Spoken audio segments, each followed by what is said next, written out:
Sa Parehas Andres, Bahagi 1. Ako si Mario. 71. At kung may bagay mang hindi ko binitiwan sa paglipas ng mga taon, iyon ay ang pakikinig sa radyo tuwing gabi. Hindi ako marunong sa kung ano-ano ninyong makabagong telepono. Ang alam ko, pag sumapit ang 10:00, pinupunasan ko ang alikabok sa itim na kahon, iniikot ang pihitan ng dahan-dahan, at ipinipikit ko ang mga mata para hanapin ang istasyong magdadala sa akin ng himig at balita. Ang radyo ay minana ko pa sa aking ama. May gasgas sa gilid, may balahibong lumang kawad sa likuran, at may pangalan sa ilalim ng kahoy, As E. de la Cruz, 1968. Tuwing hahawakan ko ang inskripsyong iyon, para bang humihinga muli ang mga gabing kasama ko si Itay sa terasa, kape, sigarilyo at mga lumang kundiman na inuusal na parang panalangin. Ang bahay ko ay naiwang tahimik mula nang pumanaw si Lilia, ang asawa ko. Ilang taon na. Sa araw, kaya ko pang makipagkwentuhan sa tindera ng isda, kay Mang Ben Clalan na driver ng tricycle, at kay Mike Alingsyon Tubam na kapitagang tsismosa sa kanto. Pero pag dumarating ang gabi, tumitimbang ang katahimikan. Parang may inaalala ang bawat tabla ng sahig, tumutugon sa bawat hakbang ko ng impit na langit-ngit. Kaya nga ako nakakapit sa radyo. Ito ang nagiging kasama ko. Tagahiwa ng katahimikan, tagapagtaboy ng aninong kumakapal sa bawat sulok. Noong gabing iyon, Lunes, walang kakaibang nangyayari. Ang hangin ay medyo maalinsangan at ang kurtina sa bintana ay pilitang pumapalo sa bakal na grills. Naghain ako ng tinapay at kapeng barako. 10:30 na nang buksan ko ang radyo. Una, pawang si static, parang pinong ulan na bumabagsak sa lata. Tapos, humabol ang isang istasyon ng balita. Trapik sa may tulay, may konting pag-ulan bukas, tumaas ang presyo ng sibuyas. Inikot ko pa, may tugtugan, mga lumang love song na pinatanda pa ng boses ng DJ na parang laging may sipon. Tumigil ako roon, humigop ng kape at pinasandal ang likod sa upuan. Makalipas ang ilang minuto, may dumaan na mahina ngunit pamilyar na sagitsit. Pakiwari ko'y galing sa pinakailalim ng tunog, isang shh na parang humahaplos sa pandinig. Hindi ko iyon binigyan ng pansin, sanay na ako sa mga ganoong alon. Ngunit kasunod noon, biglang natigilan ang DJ. Naputol sa kalagitnaan ang kanyang tawa at ang buong himpapawid ng aking munting sala ay nabalot ng katahimikan na tila humihigop ng hangin.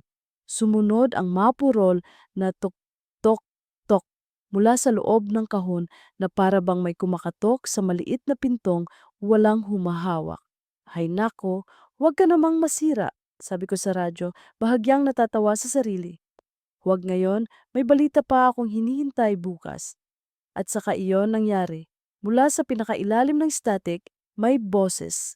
Nulit na marahang umusbong. Boses ng babae, hindi nagsasalita. Kumakanta, kundi man.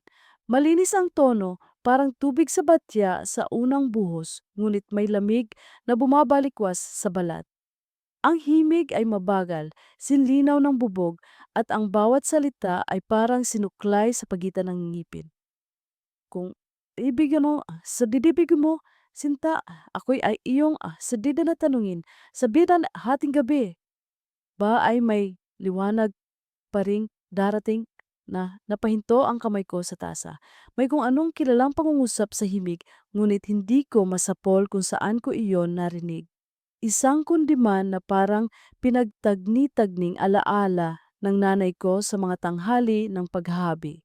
Parang awit na dati pinapatugtog sa piyesta, ngunit ngayoy mas masikip, mas masiil, parang dumadaan sa kakipot ng hininga.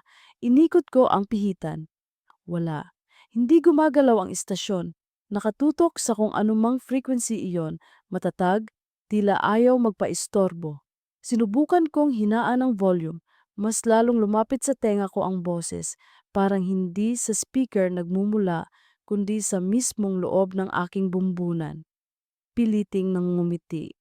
Aba, ang galing mo namang umabot sa oras na ito. Bulong ko, inaalon ang takot sa biro. Sino ka kayang DJ? Anong programa ito? Hindi sumagot, syempre. Kumanta lang muli ang boses, paakyat at pababa ang hagod, at sa bawat vibrato ay may kilabot na gumagapang sa batok ko.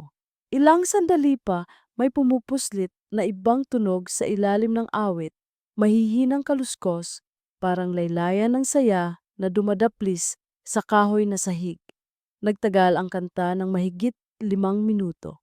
Nang matapos, sumunod ang isang malalim na paghinga, hindi akin. Parang galing sa taong ang bibig ay masyadong malapit sa mikropono. Tapos, biglang bumalik sa ordinaryong tugtugan. Ang walang nangyari.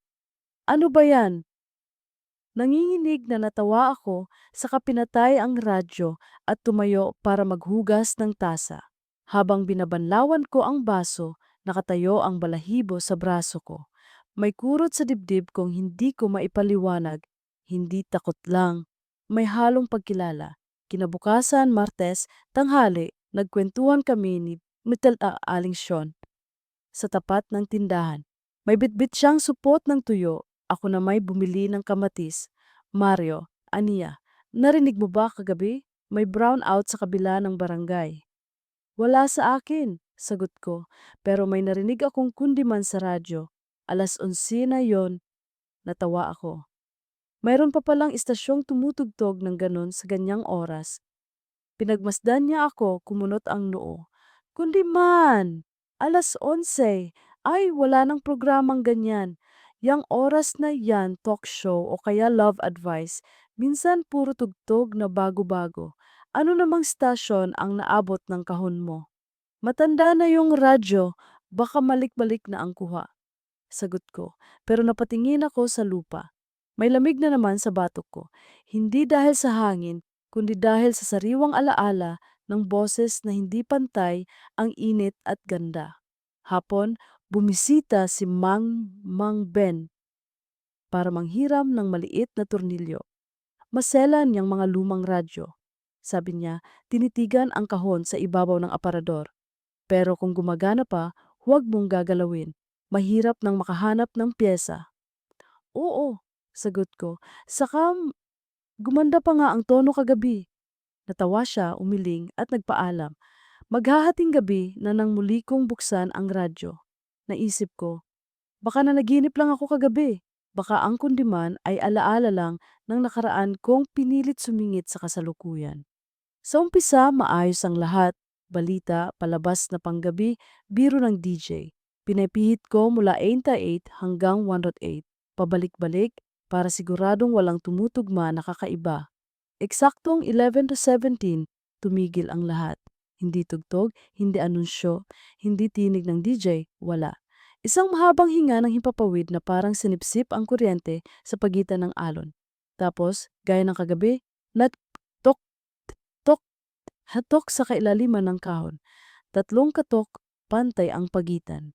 Dahan-dahang lumulutang mula sa ilalim ng static ang boses ng babae. Mabagal ang unang linya at ang mga salita'y hindi buo, pero ang himig ay iyon pa rin. Kundi man na sinubukan mong kalimutan pero bumabalik sa puntong hindi mo inaasahan. Ngayon ay mas malinaw, mas malapit. Para bang nakaupo sa kabilang upuan ang kumakanta, nakatitig, at ang bibig ay isang daliring kumakalabit sa hangin sa pagitan namin. Kung hinihintay mo sinta, ang masagot dagan ng mabuwan, sa bintana ko ay kumakanta ang iulan. Sa di maipaliwanag na dahilan, napahawak ako sa larawan sa pagitan ng radyo at rilong nakasabit sa dingding. Larawan naming mag-asawa noong araw ng kasal. Nakaputing bestida as si Lilia, turumpo ang ngiti, at ako'y di marunong nung ngumiti ng maayos. Parang tinikling ang panga. Bigla kong naisip ang huling gabing kasama ko siya sa ospital, kung paanong gumapang ang katahimikan sa kwarto habang paunti-unti isa-isang pinuputol ng makina ang mga tunog na sinanay na sa aming mga tenga. Naalala ko kung paanong kumapit ako sa kanyang kamay, malamig, ngunit akin, at kung paanong pinilit kong magkwento ng kung ano-ano para lang may tunog, may salita, may dahilan ang pagdaan ng oras. At ngayon, ang boses sa radyo ang may hawak ng mga salitang iyon. Para bang alam niya ang hiwa sa loob ng dibdib ko at dahan-dahan niyang tinatahi ng himig. Magpakilala ka naman. Wika ko, hindi ko na malayang tumatagas ang luha sa gilid ng mata. Ano yung programa ito? Walang sagot. Sa halip, may mahinang impit na halakhak na dumaan sa gitna ng himig. Hindi bastos, hindi rin masaya. Parang bata na nakahanap ng laruan sa ilalim ng kama.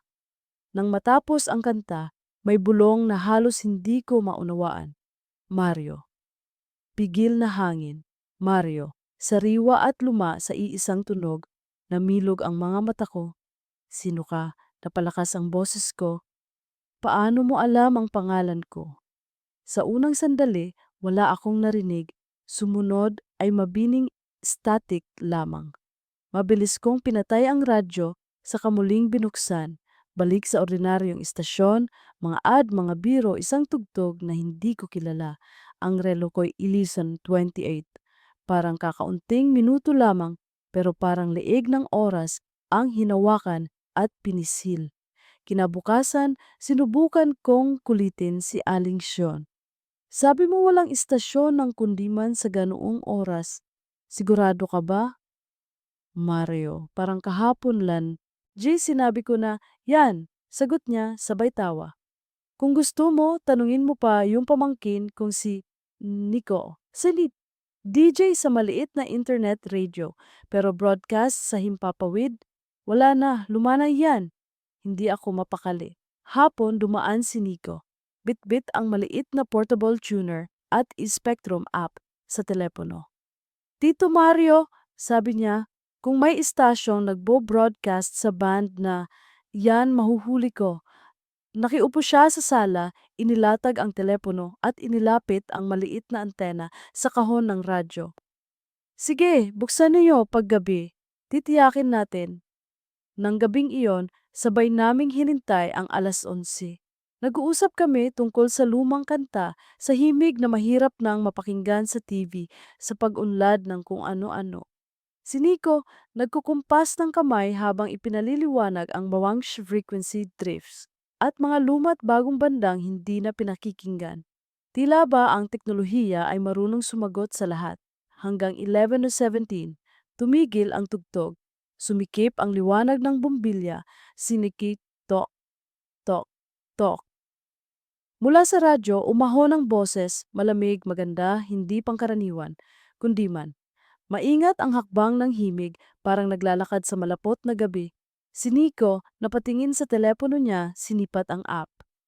Tito? Wala akong nakikitang signal na kakaiba. Static lang ang nasa log ko. Bulong niya. Napalunok siya, saka nagkunwaring matapang. Baka mali lang ang app. Ngunit habang tumatagal ang kanta, unti-unti siyang namumutla. Hininaan niya ang volume ng telepono, itinaas ang volume ng radyo, at dumikit ang tenga niya sa speaker. Sa pagitan ng sobra at kulang na lakas, may buhos na salita ang lumabas. Hindi bahagi ng kanta, kundi parang patong na tinig sa likod nito. Mario, mahina. Mario, mas malapit. Saan ka? Napatayo si Nico, natapilok sa gilid ng alpombra at halos malaglag ang telepono. Tito, hindi na niya tinuloy. Parang naputol ang sariling dila. Dahan-dahan siyang umatras at tiningnan ako na para bang ako mismo ang radyo. May gumagaya lang. Prank yan. Pilit ng ngiti. Magpahinga na kayo. Nang umalis siya, naiwan ako sa upuan, hawak ang sarili kong hininga. Ang boses ay muling umagos, at sa pagkakataong ito, hindi ko na maitago ang panginginig. Ang kundiman ay lumundag sa matataas na nota, at sa pinakadulo, bago tuluyang humina, may katagang dumampi sa pagitan ng dalawang pintig ng puso ko. Huwag ka munang lumayo. Pinatay ko ang radyo. Walang tunog, Ang bahay ay tumimbre sa sariling katahimikan at ang orasan sa dingding ay bumalik sa marahang pag-ikot. Sa labas, kumahol ang aso ni Mang Ben at sumagot ang isa pang aso sa di kalayuan. Pinilit kong tumayo, pinatay ang ilaw at pumasok sa kwarto. Sa higaan, mabigat ang unan. Sa kisame, may aninong parang lumalangoy sa manipis na liwanag mula sa poste sa kalsada. Pinakikiramdaman ko ang sariling dibdib, kung normal ba ang tibok, kung sapat pa ang hangin. Sa gitna ng paghilik ng bentilador, narinig kong kumaluskos ang mesa sa sala. Bahagya lang, parang kinamot ng kuko ang kahoy. Binaliwala ko. Sinabihan ko ang sarili na pagod lang ako. Umaga, napagpasyahan kong linisin ang kahon. Binuksan ko ang likod gamit ang maliit na distornilyador. Luma na ang sirkito, may mga alikabok na parang abong na iwan ng dekada. Pinunasan ko, kinapkap ang mga kawad. Sa ilalim tiniklop ko ang maliit na papel na may pangalan ni Itay. Itay, ayusin mo ko. Pero kung pabulong, dahil mukhang may bisita tayong hindi dumadaan sa pinto. Hapon, nagpunta ako sa palengke. Habang naglalakad pa uwi, naisip kong baka dapat ko na talagang palitan ang radyo. O itabi muna. Pero paano mo itatabi ang bagay na bahagi na ng ritmo ng gabi mo? Paano mo ihihinto ang ugong na nagbibigay hugis sa katahimikan? Gabi, ikasamput kalahati, wala pa akong desisyong malinaw. Umupo ako sa silya sa tabi ng bintana, inihanda ang tasa, at pinakiramdaman ang hangin. Nakahawak ang daliri ko sa pihitan, ngunit hindi ko pa ito iniikot. Sa loob, gumagalaw ang bahay. Singhot ng kahoy, kaluskos ng lumang larawan sa dingding, mahinang pag-uga ng relo. Sa labas, nagtitilamsikan ang kuliglig. Pinikit ko ang mata, itinaas ko ang kamay, at sa pagitan ng paghabol ng aking paghinga at tibok ng relo, may boses na humaplos sa tainga ko. Kahit hindi pa bukas ang radyo. Mario, dumilat ako, tila napaso. Nakabukas ang ilaw, sarado ang bintana. Wala namang tao, nakasara ang radyo. Ngunit malinaw na malinaw ang pagkakasambit. Pangalan ko, pamilyar ang himig, malapit na malapit sa batok. Ito na ang unang gabi na hindi ko kinaya. Itinulak ko palayo ang kahon. Kinuha ko ang lumang kumot at tinakpan ang radyo. Tama na, bulong ko. Bukas na lang. At gayon na lamang ang sindak ko kinabukasan ng pagmulat ng mata ko. Bukas ang kumot, nakatindig ang radyo sa mismong gitna ng mesa at ang pihitan ay nakapihit sa frequency na hindi ko kilala, na para bang may ibang kamay na mas marunong sa akin kung paano ito buksan. Sa tabi nito, nakapatong ang aking lumang litrato namin ni Lilia, hindi na nakasabit sa dingding. Mula sa salamin ng larawan, may bahagyang pangingintab na parang hamog na hugis bibig na nakangiting manipis. Hinawakan ko ang radyo at dinikit ang tainga ko sa malamig na kahoy. Tahimik. Ngunit sa ilalim ng katahimikan, may halos di marinig na kumpas. Hindi pa kanta, hindi pa salita. Isang metrong na pumipintig, naghihintay ng hudyat para magsimula. Bahagi daw. Kinabukasan, hindi ako mapakali. Ang buong araw ay parang nakapatong sa balikat ko ang malamig na hangin ng gabi. Hindi ako mapirmi sa upuan at ang bawat tunog, kaluskos ng dahon, huni ng ibon o hampas ng hangin sa yero ay pinapalitan ng alaala ng boses na narinig ko mula sa radyo. Kamkundiman. Maganda, oo, pero may hatid na takot na hindi ko kayang ipaliwanag. Umaga pa lamang ay nagpunta ako kay Mang Ben. Nakasandal siya sa kanyang tricycle, humihigop ng kape sa maliit na tasa. Mario, ang aga mo bati niya. Ben, nakikinig ka ba ng radyo tuwing gabi? Tanong ko agad, nagkibit balikat siya.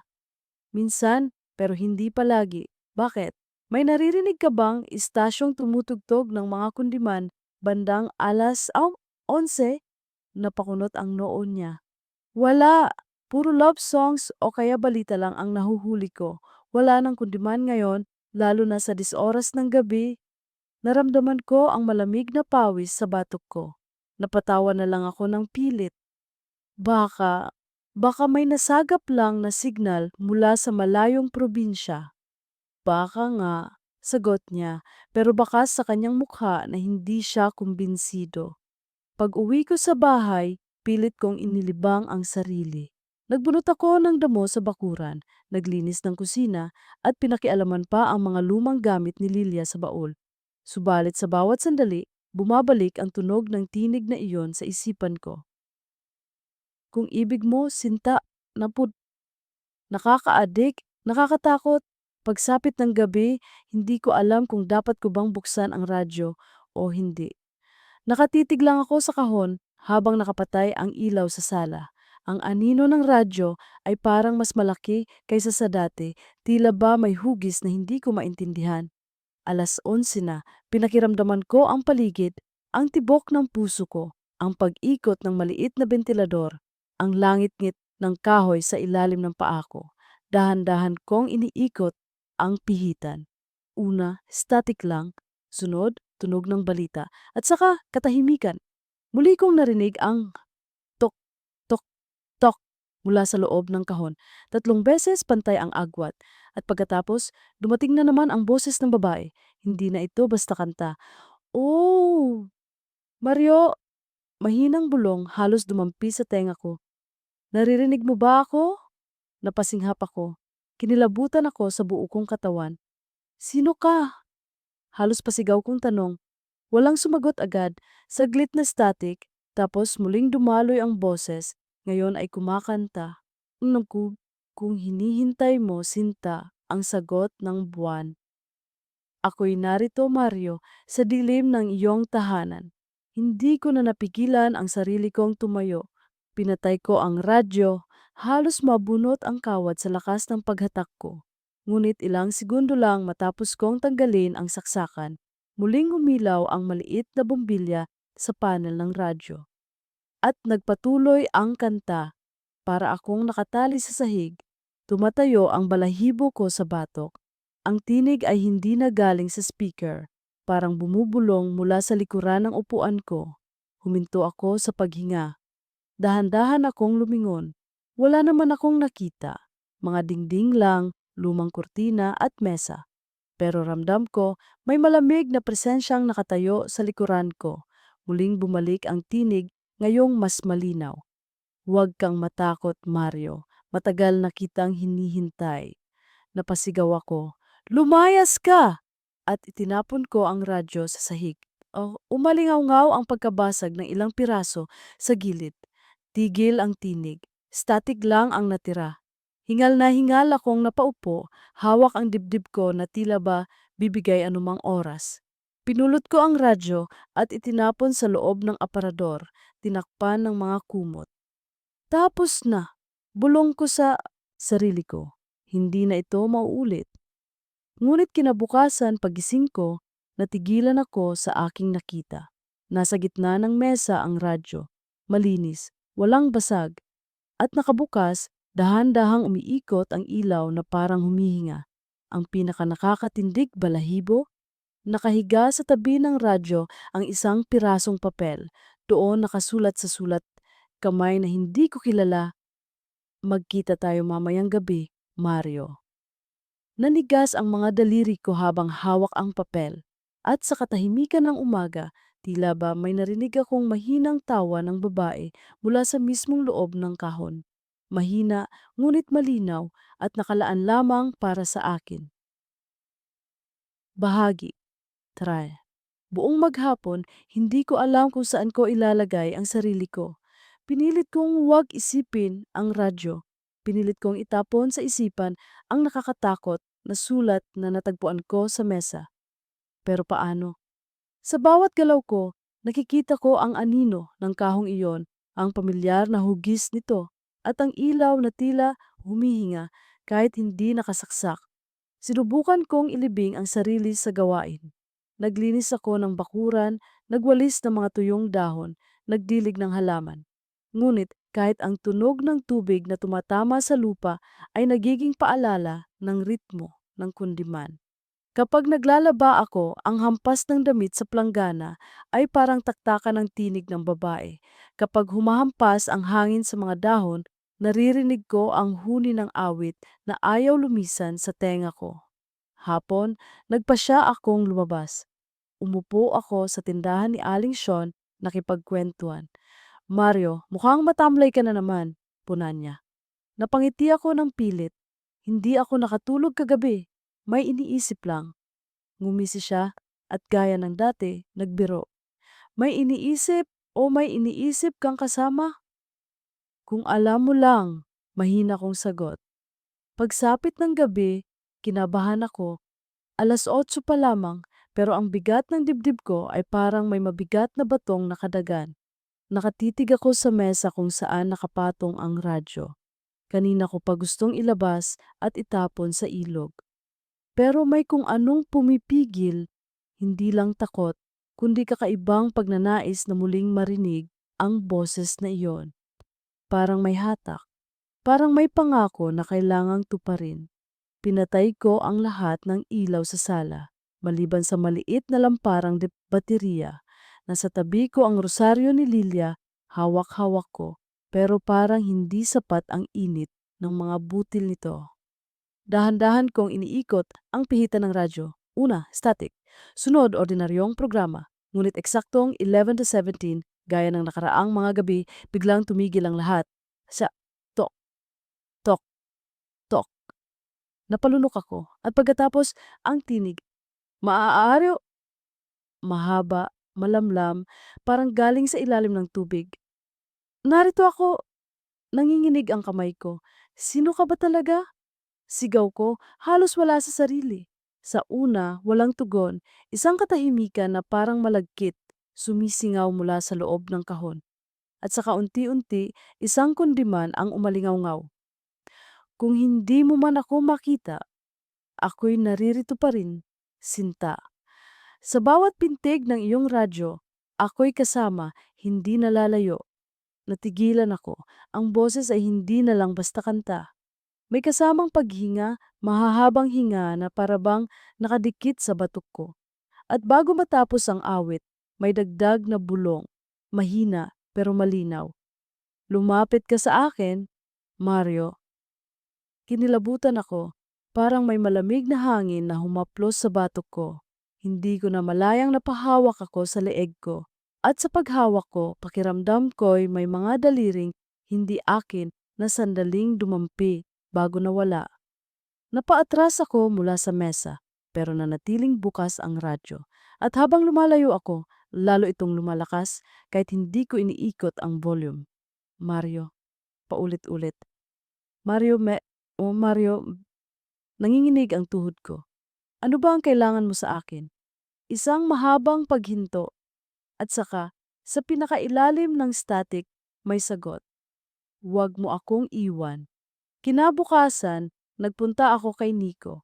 Nakiusap akong samahan niya akong suriin muli ang radyo. Tito, sabi niya, baka hallucination lang yan, pagod ka lang. Huwag mong gawing biro, mariin kong sagot. Narinig ko mismo, hindi ako nag-iisa kagabi. Nakita ko ang pag-aalinlangan sa mukha niya, pero sumama pa rin siya. Nang gabi ring iyon, bumalik kami sa bahay. Umupo siya sa tabi ko, may dala pang maliit na recorder para masiguro. Kung may lumabas, maririnig natin dito, sabi niya. 11:00. Tumigil ang programa. At gaya ng dati, tok, tok, tok, napatingin ako kay Nico. Naririnig mo? Tumango siya, nanlaki ang mata. Oo, parang kumakatok. At saka, ang tinig ng babae, malamig, mapangakit, nakakapanindig balahibo. At kung ibig mo Sinta, ako'y iyong tanungin. Napakapit si Nico sa braso ko. Tito, naririnig ko, pero wala sa recorder. Blanco.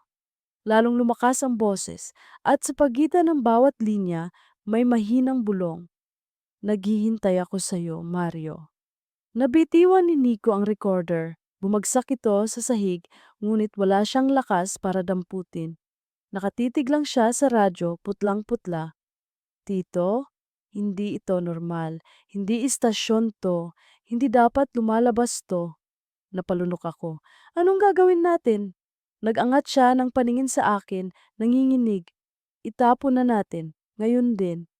Tumango ako. Magkasama naming binuhat ang radyo palabas ng bahay. Kahit mabigat at malamig ang pakiramdam nito. Dinala namin sa pinakamalapit na bakanting lote at iniwan doon, tinakpan ng mga bato. Hindi na babalik yan. Sabi ni Nico, bagaman halatang hindi siya kumbinsido. Basta huwag mo nang balikan. Ngunit nang sumapit ang umaga, halos hindi ako makahinga sa nakita ko. Nasa mesa ulit ang radyo. Malinis, walang gasgas, at nakabukas dahan-dahang nag-iilaw. At sa ibabaw nito may bagong papel, nakasulat. Salamat sa pagdala mo sa akin sa labas kagabi pero dito ka pa rin uuwi, Mario. Sa gilid ng papel may marka, parang mantsa ng luha. Ngunit nang hinawakan ko, malamig ito parang tubig mula sa ilalim ng lupa. At sa katahimikan ng umaga, muli kong narinig ang boses. Hindi mula sa radyo, kundi mula mismo sa paligid ng bahay. Mario! Mahinang tawag. Parang galing sa lahat ng sulok. At doon ko napagtanto, hindi na lang radyo ang tahanan ng tinig na iyon. Unti-unti na niya akong sinusundan. Bahagi. Hindi ko alam kung paano ko kakayanin pa ang mga susunod na gabi.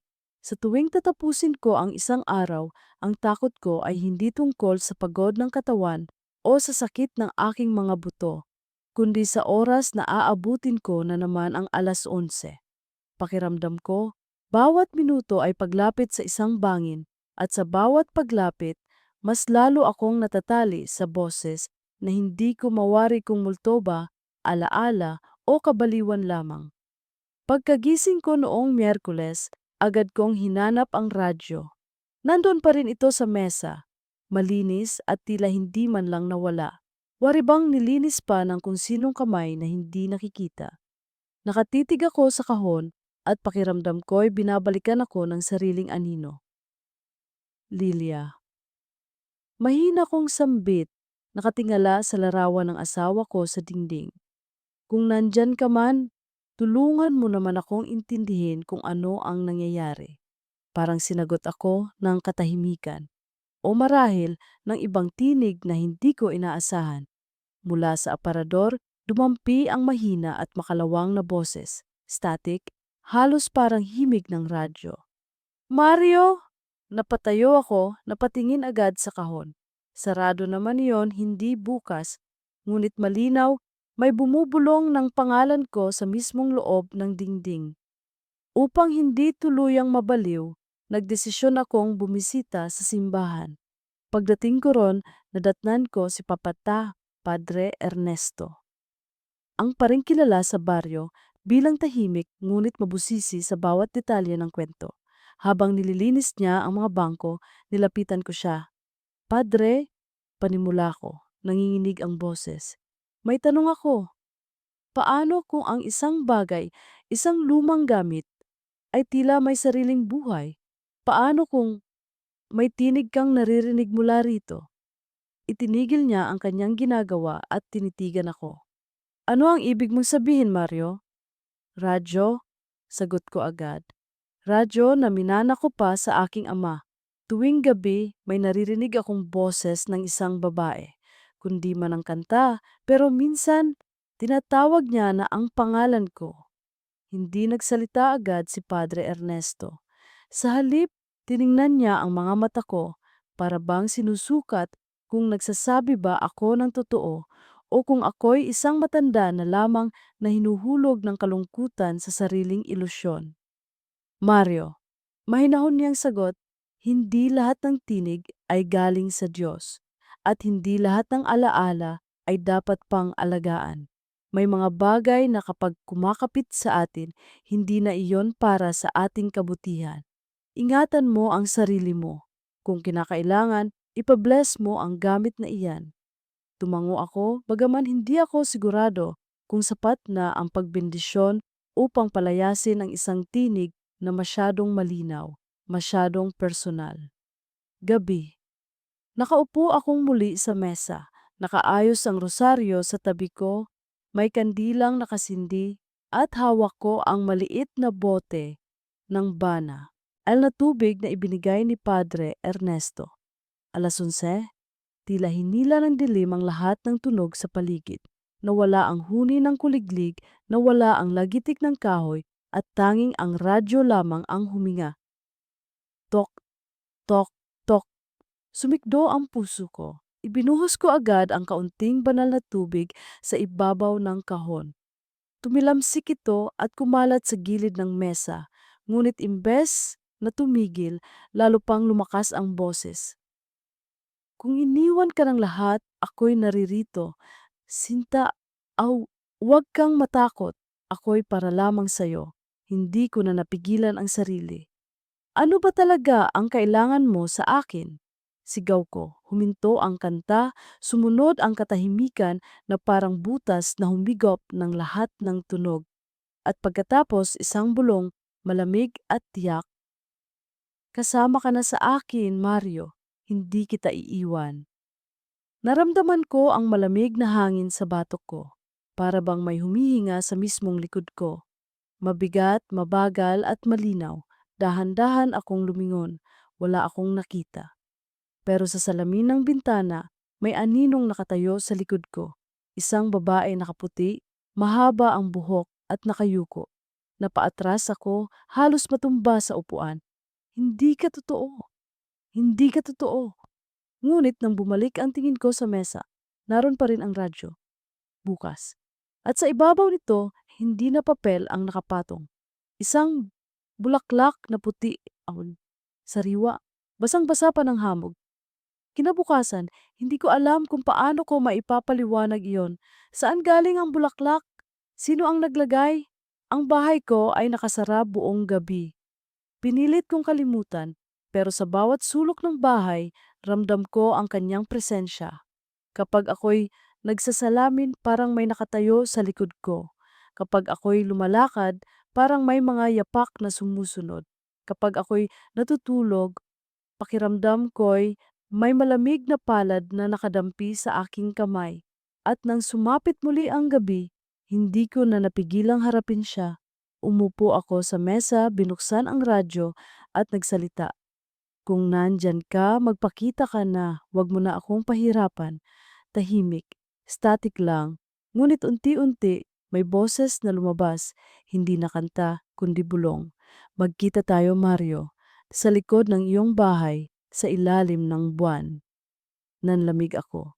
At nang tumingin ako sa bintana, sa dilim ng bakuran, may aninong nakatayo, babaeng nakaputi, mahaba ang buhok, nakatalikod, at unti-unting humihilig ang ulo na parang inaanyayahan akong lumapit.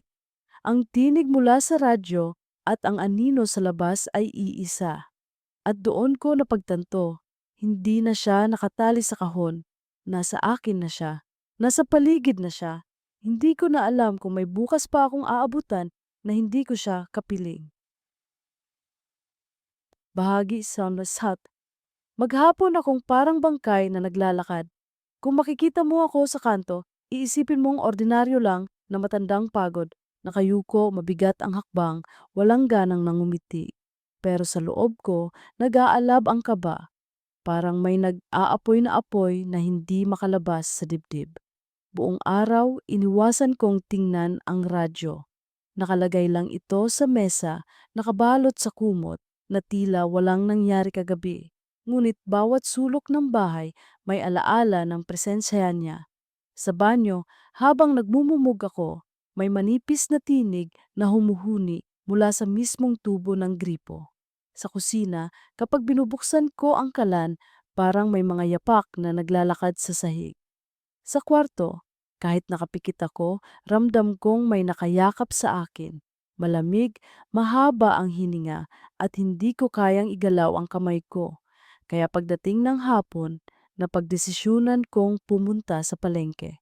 Kahit papaano, gusto kong makasama ang ibang tao, makarinig ng mga ordinaryong usapan. Pero kahit anong ingay ng mga tindera, anong sigaw ng mga naglalako, at anong tawanan ng mga bata, hindi ko di pa rin matakasan ang pakiramdam na may tinig na bumubulong sa gilid ng tenga ko. Mario! Napatigil ako sa gitna ng palengke, napalingon sa likod. Wala naman. Mga tao lang na abala sa pamimili. Mario, wag mo akong iwan. Muli, walang tao ang nagsasalita. Ako lang ang nakakarinig. Nang gabing iyon, mas mabigat ang hangin. Parang lahat ng paligid ay naghihintay. Umupo ako sa mesa, dala ang rosaryo at kandila. Pinilit kong huwag buksan ang radyo, pero hindi ko nakayanan. Para bang may kamay na nagtutulak sa akin. Eksaktong 11:00, biglang umilaw ang panel ng radyo kahit hindi ko pa iniikot ang pihitan. Sumabog ang static sa buong sala at mula roon ang boses niya. Kung iniwan ka ng lahat, ako'y sa tabi mo, Sinta. Huwag kang mangamba, ako'y kasama. Hanggang huli, hindi na ako natakot ng gaya ng dati. Ang kaba ay napalitan ng kakaibang init, parang ako'y hinihila ng awit at habang tumatagal, mas lalo akong natatali. Bakit ako? Tanong ko. Bakit ako ang pinili mo? Tumigil ang kanta, saglit na katahimikan. At saka isang malinaw na bulong. Dahil mag-isa ka na.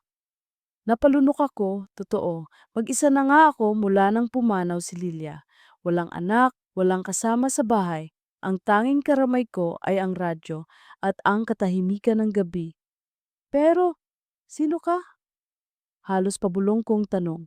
At doon ko siya unang narinig na sumagot ng buo. Ako si Rosa. Muli siyang kumanta at ngayon hindi na basta kundiman. Para bang isang liham ng sariling kaluluwa. Sa gabing walang hanggan ako'y naiwang mag-isa. Sa himig ng radyo, hinahanap kita, Mario. Halos maluha ako. Rosa, anong nangyari sa'yo? Ngunit hindi siya sumagot. Sa halip, narinig ko ang isang mahabang halakhak, mahina sa simula hanggang sa lumakas at kumalat sa buong sala. Tumayo ako, nanginginig, ngunit para akong binigkis sa kinatatayuan ko. Hindi ka na makakatakas, Mario, bulong niya. Kapag dumating ang hating gabi, lagi kitang tatawagin. Inabukasan, nagpasya akong magpunta kay Nico. Nakiusap ako sa kanya na tulungan akong sunugin ang radyo. Tito, sigurado ka ba? Tanong niya, halatang natatakot. Kung anumang bagay ang nandyan, baka mas lalo pang lumala kapag sinunog. Mas mabuti nang mawala ito kaysa manatili sa bahay ko. Sagot ko, mariin. Magkasama naming dinala ang radyo sa likod ng bakanting lote. Naghanap kami ng kahoy at gasolina. Tinapunan ko ng apoy, saglit na katahimikan. At pagkatapos, sumiklab ang apoy, umakyat ang usok. Ngunit sa halip na matunaw, ang radyo ay naglabas ng malakas na tunog, isang kundiman na mas malakas kaysa dati. Mario, huwag mo akong iwan. Mario, huwag kang lalayo. Napatakbo si Nico palayo. Ako na may nanigas sa kinatatayuan at sa gitna ng apoy nakita ko ang anyo ng isang babae. Mahaba ang buhok, nakaputing bestida at nakatingin diretso sa akin. Ngumiti siya, ngiti na malamig, ngiti na puno ng puot at pangungulila. At bago tuluyang lumamon ang apoy sa paligid ng radyo, biglang namatay ang lahat ng liwanag. Ang apoy ay nawala, ang usok ay nawala, at naiwan kaming dalawa ni Nico na nakatayo sa tabi ng mesa kung saan. Naroon pa rin ang radyo. Malinis. Wala man lang bakas ng sunog. Napasigaw si Nico. Tito, hindi na to normal. Iwan mo na. Yan, umalis ka na sa bahay mo. Pero paano ko iiwan ang bahay na ito kung ito lang ang naiwan sa akin? At paano ko iiwan ang radyo kung bawat paghinga ko'y tila ba konektado na sa kanyang tinig?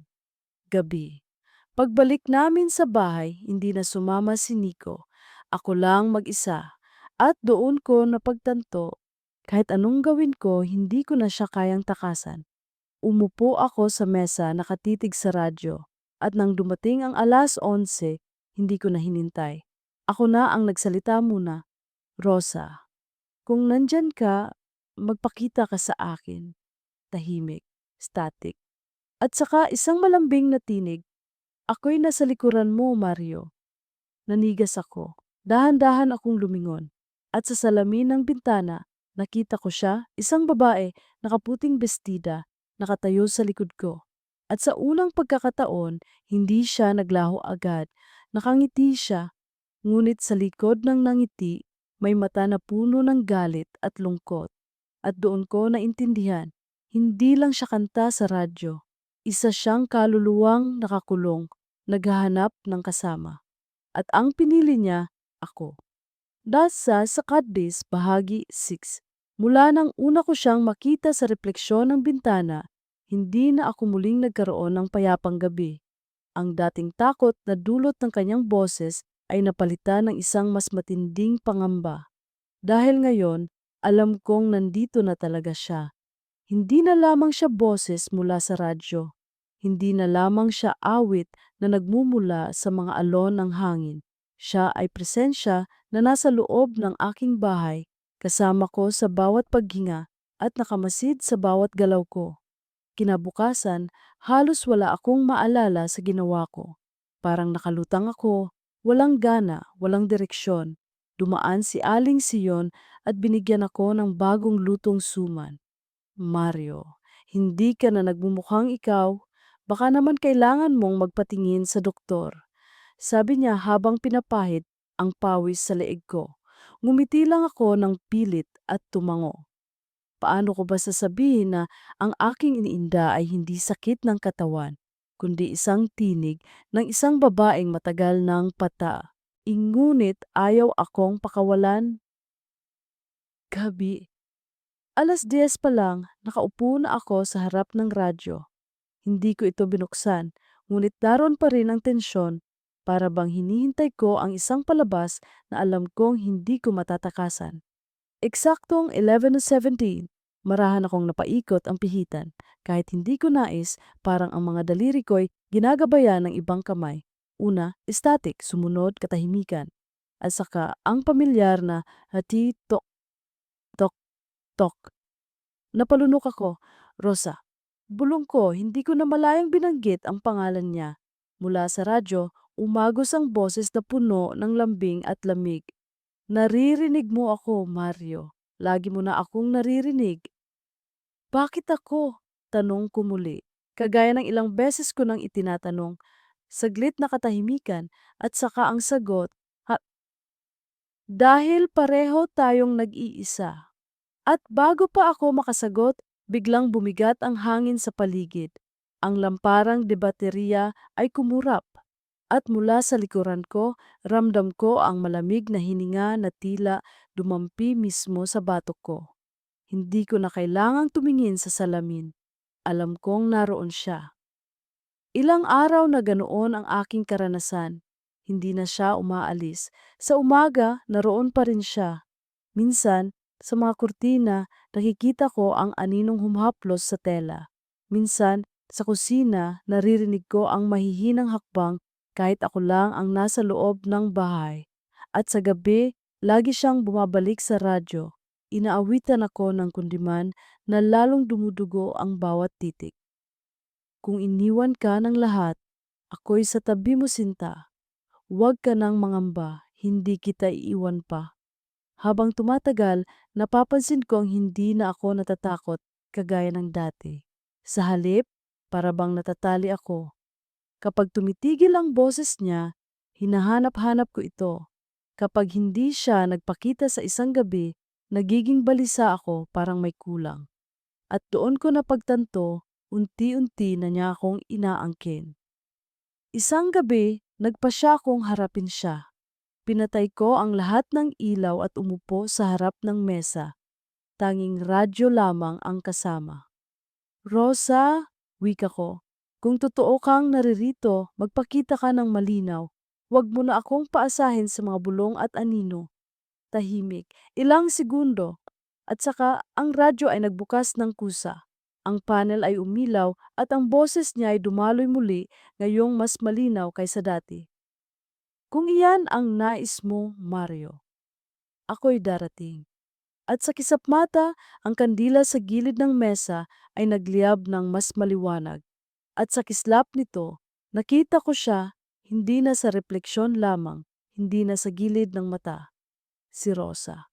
Nakaharap siya sa akin, nakaputing bestida, mahaba ang buhok na dumadaloy hanggang baywang. Ang balat niya'y maputla, halos malayelo, at ang mga mata niya'y kumikislap na parang dalawang madilim na ilog na walang hangganan. Nakatitig siya sa akin, hindi kumukurap, at dahan-dahan ngumiti siya. Mario. Bulong niya at kasabay nito, naramdaman ko ang lamig ng kanyang kamay na humawak sa akin. Hindi pisikal, kundi parang espiritong dumampi sa aking balat. Nanigas ako sa kinauupuan ko, hindi makagalaw. Pero sa kaloob-looban ko, may boses na nagsasabing, "Huwag kang kumawala." Kinabukasan, nagpasya akong huwag na munang lumabas. Sa halip, sinubukan kong magsaliksik. Binisita ko si Padre Ernesto muli at tinanong kung may kilala siyang Rosa sa aming baryo. Maraming Rosa dito, Mario. Pero kung tinutukoy mo ay isang babaeng matagal nang yumao, napahinto siya. May narinig akong kwento. Isang dalagang si Rosa noong dekada 70. Nakatira malapit sa may ilog. Mahilig siyang umawit ng kundiman sa radyo tuwing gabi bilang panauhin sa isang programa. Ngunit isang araw nawala siya. Ayon sa sabi-sabi, nalunod daw sa ilog. Ngunit may iba ring nagsasabing siya'y nagpakamatay dahil iniwan ng kasintahan. Nanlamig ako. Lahat ng detalye, tugma. Ang boses na naririnig ko gabi-gabi, iyon marahil ang boses na minsang umalingaw sa radyo ng aming baryo bago siya mamatay. At ngayon, ako ang pinili niyang lapitan. Gabi. Alam kong hindi ko na siya matatakasan.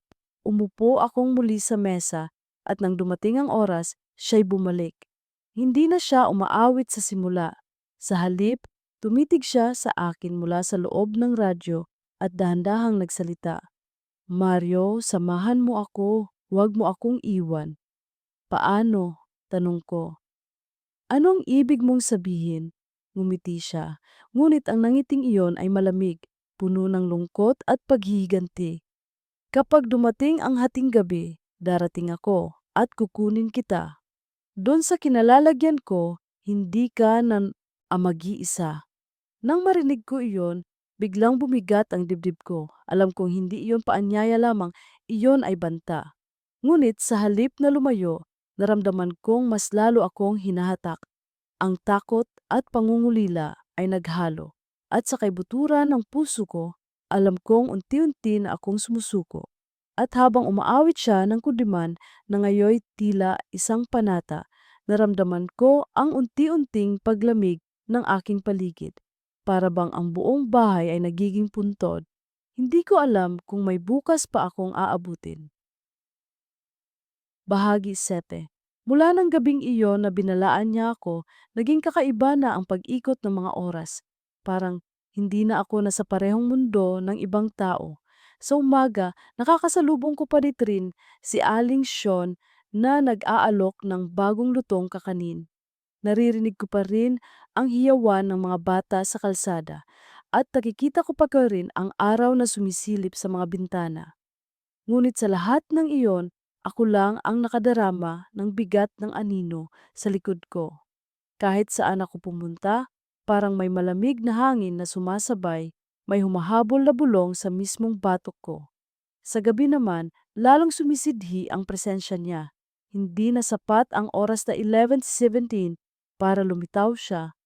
Minsan, kahit bago mag-10:00, bigla na lang magbubukas ang radyo ng kusa. Minsan, kahit tanghali, naririnig ko na ang malambing na kundiman mula sa kusina kahit wala akong hinahawakan na gamit. At ang pinakanakakatakot sa lahat, unti-unti ko na siyang nakikita, hindi lang sa salamin, kundi sa mismong harapan ko. Isang gabi, habang naghuhugas ako ng tasa, naramdaman ko ang biglang lamig ng tubig. Nang tumingin ako, hindi na malinaw ang refleksyon ko sa ibabaw ng tubig. Sa halip, ang mukha ni Rosa ang naroon, maputla, nakangiti, at umaawit ng isang awitin na hindi ko pa naririnig noon. Nabitawan ko ang tasa na basag sa sahig, ngunit kahit nagkabasag-basag na ang piraso, ang mukha niya'y nanatiling nakalutang sa tubig, nakatingin sa akin. Mario, bulong niya, malapit na.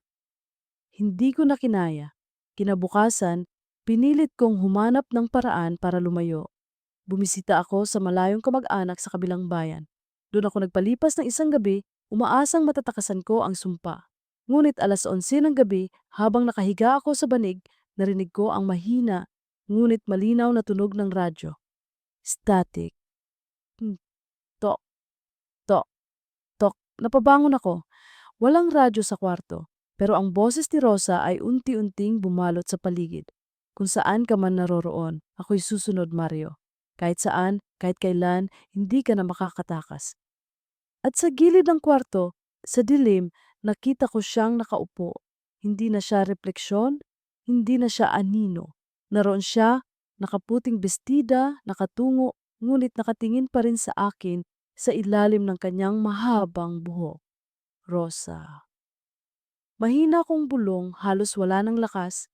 Ano ba talaga ang gusto mo? Dahan-dahan siyang tumayo.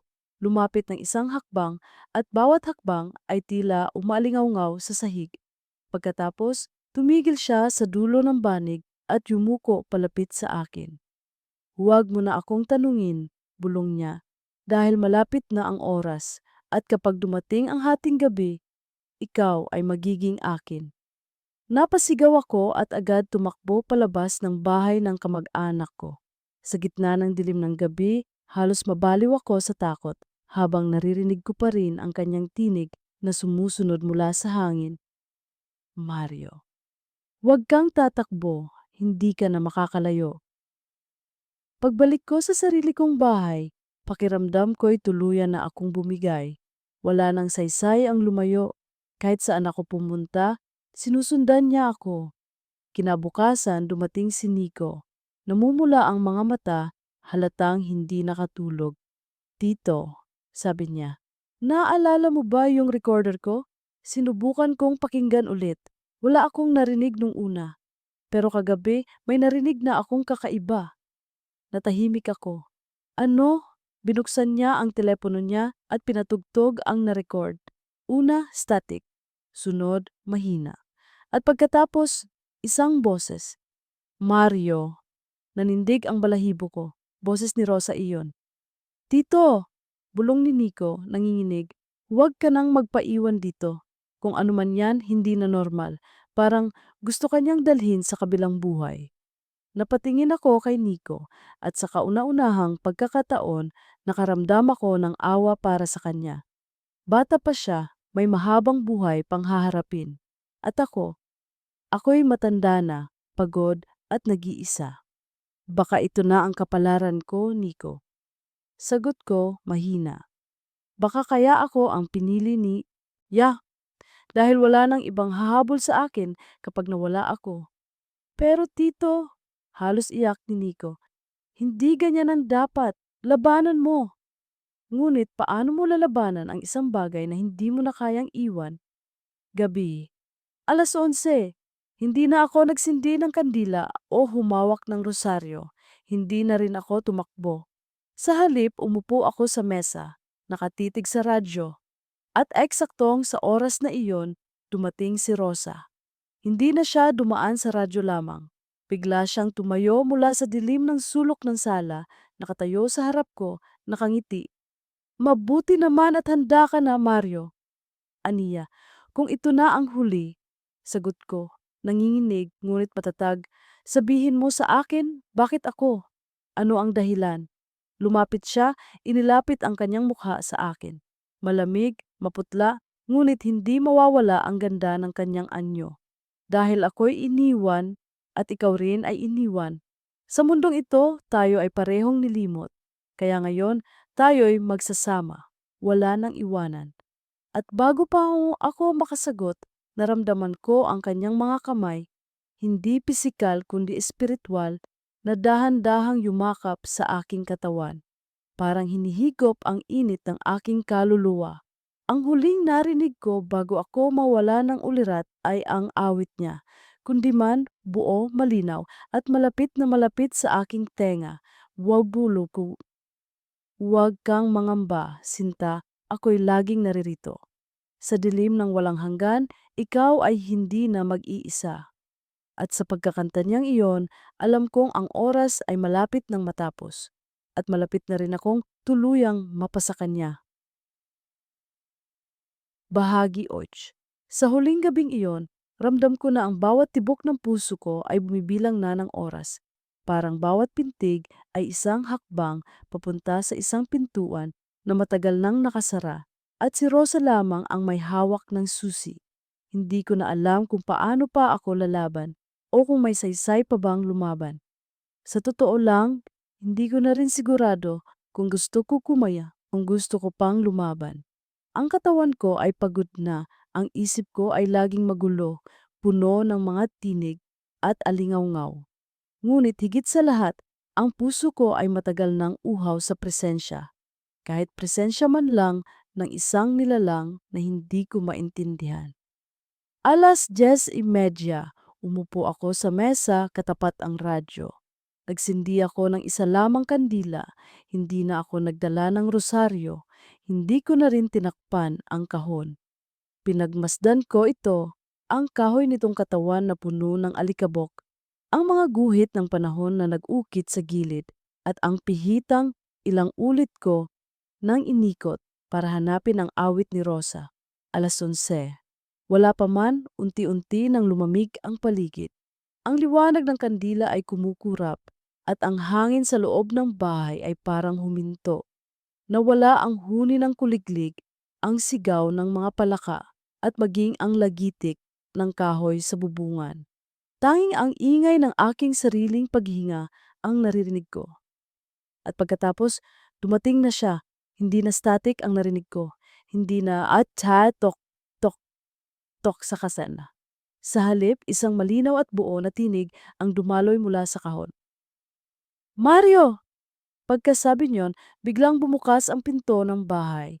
Kahit isinara ko ito ng mahigpit. Pumasok ang malamig na hangin at sa hangin, ang anino niya unti-unting humuhugis sa anyo ng isang babae. Si Rosa. Ngayon, malinaw na malinaw. Hindi na siya refleksyon, hindi na siya bulong. Naroon siya nakatayo sa gitna ng sala, nakaputing bestida na tila basa, at dumadaloy ang laylayan, mahaba ang buhok na nagkukubli sa kanyang maputlang mukha. Ngunit nang iangat niya ang kanyang ulo, kitang-kita ko ang kanyang mga mata, malalim, malungkot, at puno ng isang pangungulila na parang walang katapusan. Handa ka na ba, Mario? Tanong niya, malambing at malamig. Hindi ako sumagot agad. Tinitigan ko lang siya at sa kabila ng takot, naramdaman ko ang kakaibang awa. Ano ba talaga ang kailangan mo? Tanong ko. Halos pabulong. Lumapit siya hakbang-hakbang. At bawat hakbang parang humihigop ng init ang sahig. Hindi ko kailangan ng kahit ano, Mario, anya. Ang kailangan ko ay kasama. Ayaw kong mag-isa at ikaw ang napili ko. Nanginginig ang katawan ko, pero hindi na ako makatakbo. Hindi na ako makapagsalita. Nakaupo lang ako habang dahan-dahan siyang lumapit at inilagay ang malamig niyang kamay sa ibabaw ng akin. At nang dumikit ang kanyang balat, pakiramdam ko'y may dumaloy na malamig na tubig sa aking mga ugat. Unti-unting bumigat ang talukap ng mga mata ko at ang bawat hinga ay nagiging mas mahirap. Sa gilid ng aking paningin, nakita ko ang art sa tinta, adyo. Nakailaw ito at mula roon, sabay sa kanyang boses, dumaloy ang isang buong kanta ng kundiman. Huwag kang mangamba, Sinta. Ako'y laging naririto. Sa dilim ng walang hanggan, ikaw ay hindi na mag-iisa. Ilang saglit lang, Wala na akong naramdaman kundi ang malamig na yakap. Ang huling alaala ko ay ang mukha ni Rosa.